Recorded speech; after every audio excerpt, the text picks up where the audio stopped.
Good morning. Sinubukan kong uminom ng kape today, pero kalahati lang siya, hindi ko naubos. Siyempre hindi kita kasi pag sinakita ko matatapon, diba? Ewan ko, it's just a weird feeling na uminom ulit ng kape after long time na lagi ako nagmamilo or Energen sa umaga. At dahil hindi ako satisfied na ito lang yung ininom ko at wala akong ibang pagkain, nag-open ako ng cup noodles. Naranasan ko na one time na parang tumaba yung noodles dahil nakalimutan kong kakain pala ako ng cup noodles. Dati nag-chopstick ako para dama ko na noodles yung manakain ko.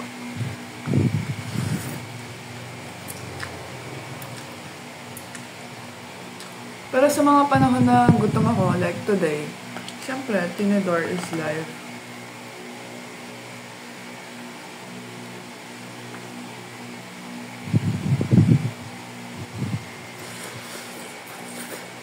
Ang pinakamasayang part lang naman ng pagiging taong bahay is wala kang ginagastos. Kasi ang problema, wala ka ding baon.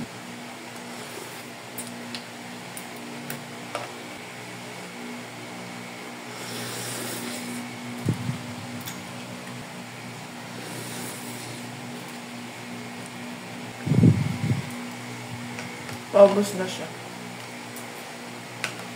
Kaya ba yung tipong pati yung sabaw, iniinom nyo? Or iniiwan nyo na lang? Kasi ako, noodles lang kinakain ko talaga, pati yung sahog. Besides sa anime, ang pinagkakaabalahan kong panoorin is yung Yanis Room. Hindi ko ina-expect na may enjoy ko siyang pakinggan or panoorin habang nagawa ng layout sa Canva or stuff like that habang nagla-laptop, gano'n. Ang galing niya kasi magsalita. Ang galing niya magkwento. Kaya itatry kong makinig sa Yanis Room habang hugas ng plato. Hindi ko kina-consider na podcast yung Yanis Room kasi sobrang lively, fulfilling ng mga nasasabi niya or yung mga kwentong meron doon na feeling ko hindi interesting yung buhay ko kasi nga taong bahay ako, ganun. I'm gonna listen to Yanis Room as if it's DJ MOR na nagpe-play tuwing tanghali. Masakay siya. Yung jeep biglang umandar. So, nauntog siya. I met this friend in senior high school who taught me everything sa commute. Jeep, LRT, MRT. Sa gitna ng tulisan, lakaran, habulan sa tren, may sarili kaming dalaw. Tapos na ako maghugas. Wala pa sa kalahati yung natapos ko sa episode na pinapanood ko. Pero ngayon, hindi ko alam kung maliligo na ba ako or magre-review. Pero siguro, maliligo na ako.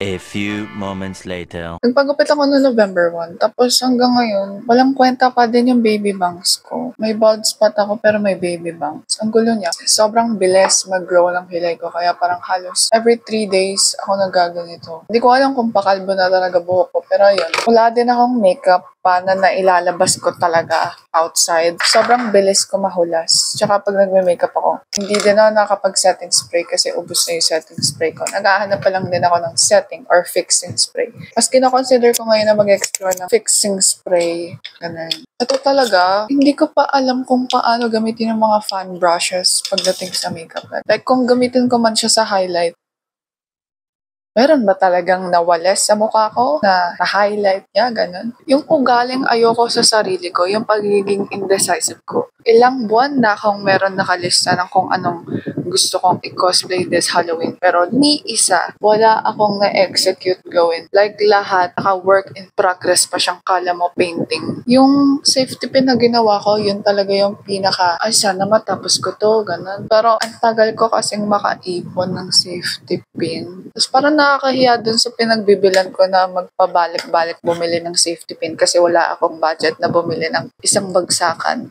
Kasi parang 50 pesos, 4 na dosena. Hindi ko lahat siya nagagamit kasi nga may mga maliliit yung butas nun so hindi ko makonect. Ganito ako katagal magkilay. Kaya talaga naman. One time talaga nung unang practice ko or yung unang subo ko na, oh my God, perfect eyebrows ko. Inaabot ako ng 30 minutes or halos magwa 1 hour na. Sa pag-aaral ko ng makeup, ang alam ko lang, face shape ko, oval. Ang focal point na bet ko sa mukha ko, yung mata ko. Kahit na ba malaki yung eyebags ko, bet ko yung eyeset ko, ganun. Wala pa din akong pang tight line kasi feeling ko ayun yung makaka-emphasize ng mata ko. Sa paglilinya ko ng ganito, hindi ko alam kung yung mukha ko ba yung problemang hindi siya pantay o yung pagkakagawa ko ng kilay or talagang abstract painting ang dating ko at hindi talaga parallel lang everything.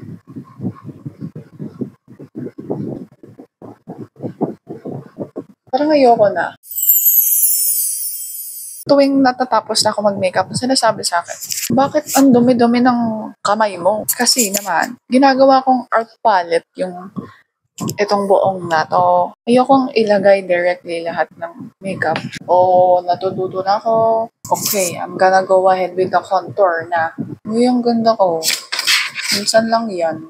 Sa alamin ang gamit ko ha.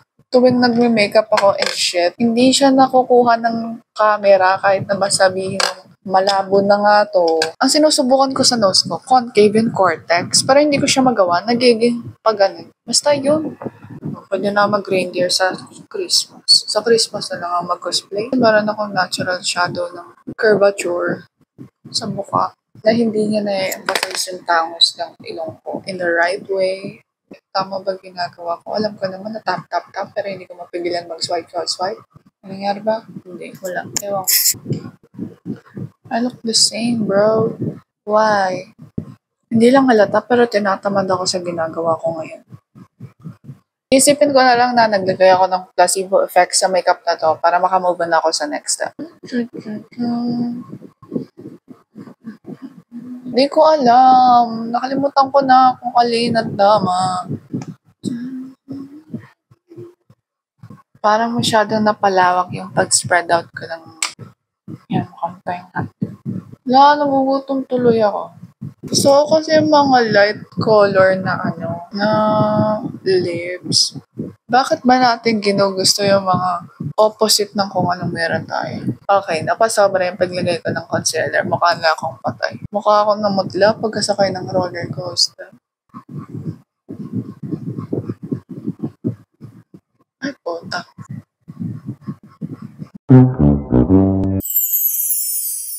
No? We just what? Go to the anus or vein. Yun lang po, pabalik-balik lang. This is the H, but this is same. This is also a vein, and then this is also arteries.